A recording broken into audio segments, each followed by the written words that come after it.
हरतालिका तीज के दिन फुलेरे का दर्शन करें। फुलेरा किस तरह से बनाया जाता है, इसी पत्ती लगाना चाहिए, कैसा फूल, हमको ये प्रश्न कल यहाँ से जाने के बाद आ चुका था सीहोर के ऑफिस में। और उसके बाद हमने पंडितों को कहा था कि एक फुलेरा तैयार कर रखें और उस फुलेरे का दर्शन सभी को लाइव कराएं, जिससे घर पर या मंदिर में आप शिव जी की जब आराधना करें तो उसके ऊपर फुलेरा बंधा होना चाहिए। जैसे ये शिवलिंग आपने बनाया बालू रेत का, मिट्टी का, जो शिवलिंग का निर्माण करा है, उस शिवलिंग का निर्माण करने के बाद में आपके मध्य में जब आप शिवलिंग बनाते हो घर के अंदर हॉल में या मंदिर में, तो ऊपर कोई कुंडी वगैरह लगी हो, पंखा लगा हो, उस पे से रस्सी बांध कर लेकर आकर इस फुलेरे को इस तरह से शिव जी के ऊपर लटकाया जाता है। इसको फुलेरा कहते हैं। ये भगवान शंकर का अखंड सौभाग्य देने का फुलेरा होता है, जिसको माता पार्वती जी, उमा, कात्यायनी देवियों ने इसका स्मरण किया। एक गोल होता है, गोल, चौकोर, तिरछा, जिस तरह से भी बनाना हो, पर शिव जी के ऊपर नीचे शंकर भगवान होते हैं। ये थोड़ा ऊंचा, जिससे पूजन भी आराम से हो जाए, इसको ऊंचाई की ओर लगाया जाता है, जिससे भगवान, जैसे अपन जलाधारी लगाते हैं, उसी तरह से इस फुलेरे को लगाया जाता है। तो इस फुलेरे में कहीं ना कहीं पत्तियों को भी लगाना चाहिए। माला के साथ में कोई आम की पत्ती हुई, अशोक की पत्तियां हुई, उसका भी स्मरण इसमें आता है महाराज, उसका भी स्मरण। जैसे भगवान देवाधिदेव महादेव का शिवलिंग का जब दर्शन हो गए सबको फुलेरा का, अरे जम के तो बोलो, हो गए ना। और जितने लोग आस्था पर सुन रहे हैं, जितने लोग फेसबुक यूट्यूब पर सुन रहे हैं,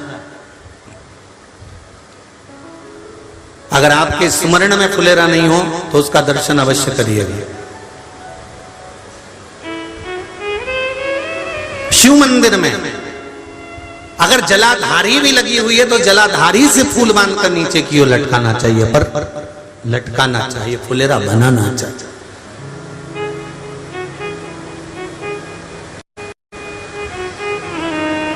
सात फल हैं फुलेरा के। कितने फल हैं? 7। ध्यान दीजिएगा। पहला,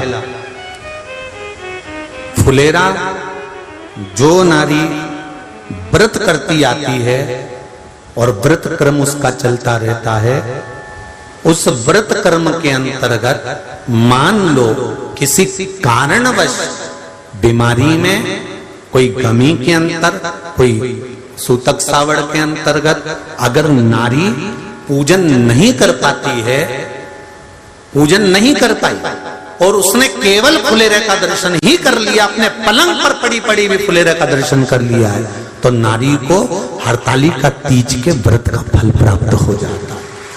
7 फल हैं भगवान शंकर के हरतालिका तीज के फुलेरे का। पहला फल व्रत का मूल। दूसरा, यदि कोई नारी आई और उसके संतान नहीं, 10 साल, 8 साल, 5 साल, 6 साल, 7 साल, 12 साल, 15 साल हो गए, उस फुलेरे का मात्र स्मरण कर कर एक पुष्प भी उसने अगर हल्दी कुंकू का लगाकर उस फुलेरे का टच कर कर भगवान शिव के पावन चरणों में रख दिया है और विनती कर कर गई है, तो अगला फुलेरा वो खुद बनवाती है, उसकी गोदी में संतान आ ही जाएगा। अगला फुलेरा वो खुद बनवाएगी, के जाएगी, जी अगली बार फुलेरा मेरी तरफ से बनवा देना, मंदिर में फुलेरा मेरी तरफ से लगवाना, अगली बार जब तुम पूजन करो तो फुलेरा मेरी तरफ से बनवाना। ये फुलेरे का मार्ग। तीसरा, महाराज हम कोई दान, गौदान, हरतालिका तीज की किताब है आपके यहाँ, जो लोग पढ़ते होंगे हरतालिका तीज की किताब, उसमें लिखा है ब्राह्मण देव को ये दान देना है, ऐसा दान देना है। अब कोई गरीब है, कोई साधारण है, नहीं है किसी की कैपेसिटी, नहीं दे सकता, तो क्या होता है?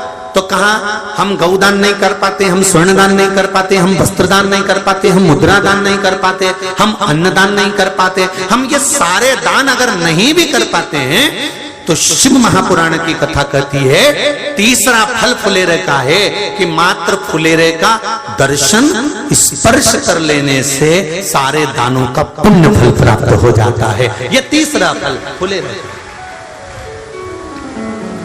अब हरतालिका तीज का फुलेरे का चौथा महत्व है महाराज। चतुर्थ महत्व हरतालिका तीज के फुलेरे का है जो कुंवारी कन्या हरतालिका व्रत करती है, पहली बार जो हरतालिका तीज का व्रत करती हैं या हरतालिका तीज का उद्यापन कर देती हैं या किसी कारणवश शरीर ऐसा नहीं रहा कि बिना पानी के नहीं रह सकती, तो 2 बूंद अगर उन्होंने पानी भी पी लिया है या कोई कारणवश एक कुछ गलती हो भी गई है तो मात्र फुलेरे का दर्शन कर लेने से वो गलती शंकर स्वीकार कर कर उसको क्षमा कर देते हैं। ये चतुर्थ भाव के अंतर।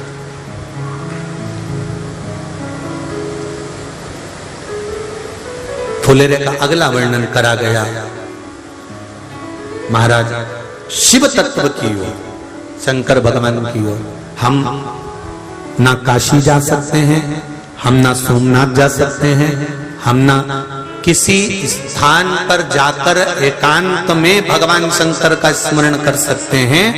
मान लो हमें एकांत में बैठकर शिव की भक्ति करना है, किसी मंदिर में किसी देवालय में जाकर भक्ति करना है, तो फुलेरे का मात्र दर्शन करने से, पूजन स्मरण करने से उस भक्ति का फल भी हमारे खाते में आ जाता है।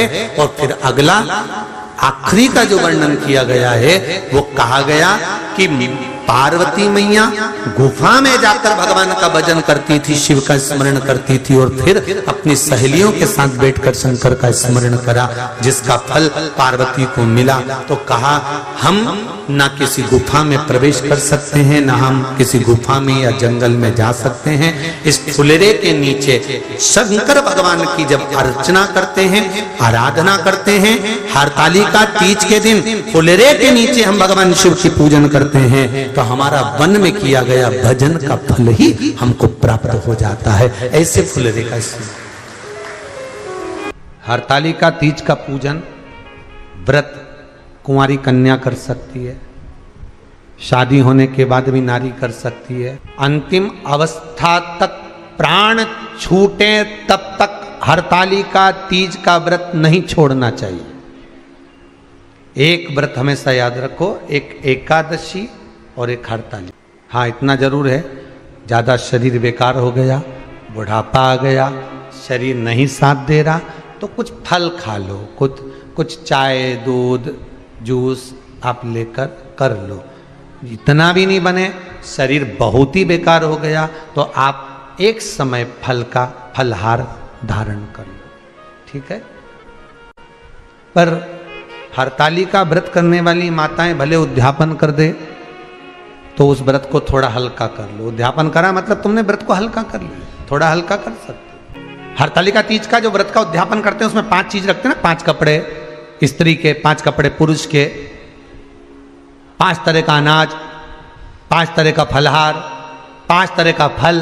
तो 5 तरह का जो फल रखाता है हरतालिका तीज के उद्यापन में, दुनिया के लोग उस 5 तरह के फल को केला गिन ले, पपीता गिन ले, मौसम्बी गिन ले और अनार गिन ले, संतरा गिन ले, सब कुछ गिन लेते हैं, पर उस 5 तरह के फल में धतूरे को नहीं गिनते। पर शिव कथा में वर्णन आता है, हरतालिका तीज के उद्यापन में लिखा हुआ है सबसे पहले 5 फल अगर गिनना है तो उसमें पहले धतूरे को गिनो, क्योंकि शंकर को वो प्रिय होता है, शंकर उसको स्वीकार कर लेता है। और धतूरा शंकर भगवान को क्यों चढ़ाया जाता है उसका प्रसंग आपको पहले भी कहा, आज फिर कहते हैं। धतूरा जब हम भगवान शंकर को समर्पित करते हैं तो हमारा कोई कार्य अटक रहा होता है, जिस कार्य को बार बार एग्जाम में बैठ रहे हो, बार बार परेशान हो रहा है, बार बार इंटरव्यू देने जा रहे हो, नहीं हो रहा, एक बार धतूरे को हृदय से भगवान को प्रेम से, करुणा सागर मेरे शंकर को दिल से एक बार वो धतूरा भगवान से विनती कर कर उसको चढ़ाओ तो सही,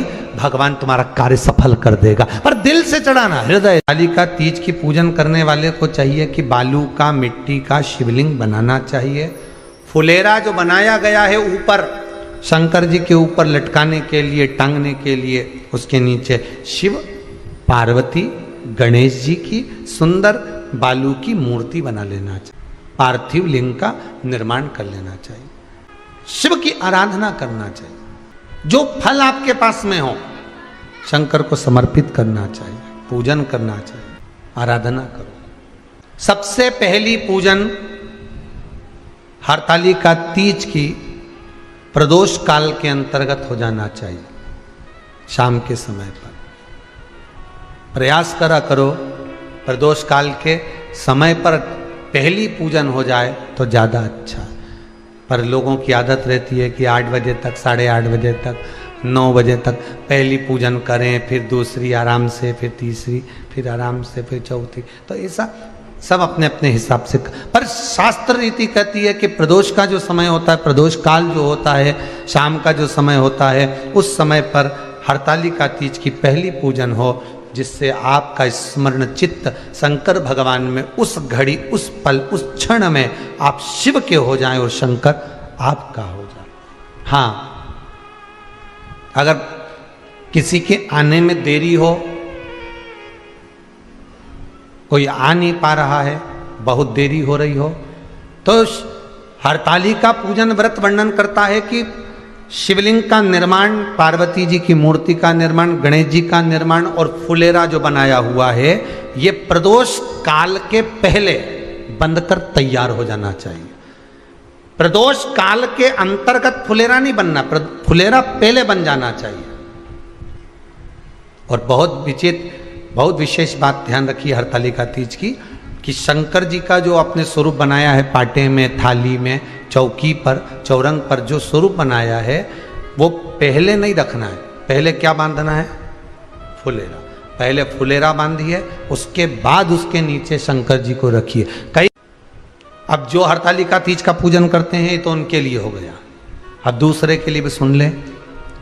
जो नारी हरतालिका तीज का पूजन नहीं करती, व्रत नहीं करती, साधना नहीं करती, उसके लिए भी कहा गया कि आप अगर ये व्रत नहीं करते हो तो एक कार्य जरूर करना, कहीं पर फुलेरा बंधा हो, हरतालिका की पूजन हो रही हो, 5 मिनट 10 मिनट निकालकर अपने आसपास के किसी पौधे में से पत्तियां लेकर या पुष्प लेकर, 5 वृक्ष की पत्ती या 5 वृक्ष के पुष्प लेकर शंकर भगवान को जब पूजन हो रही हो, 5 मिनट माताएं जब पूजन कर रही हों, तब आप भी उस पुष्प को, उस पत्तियों को शंकर को समर्पित कर सकते हो। ये नहीं चढ़ा सकते तो 5 फल नहीं चढ़ा सकते तो 5 कुछ भी पुष्प आदि का आप शिव को समर्पित कर।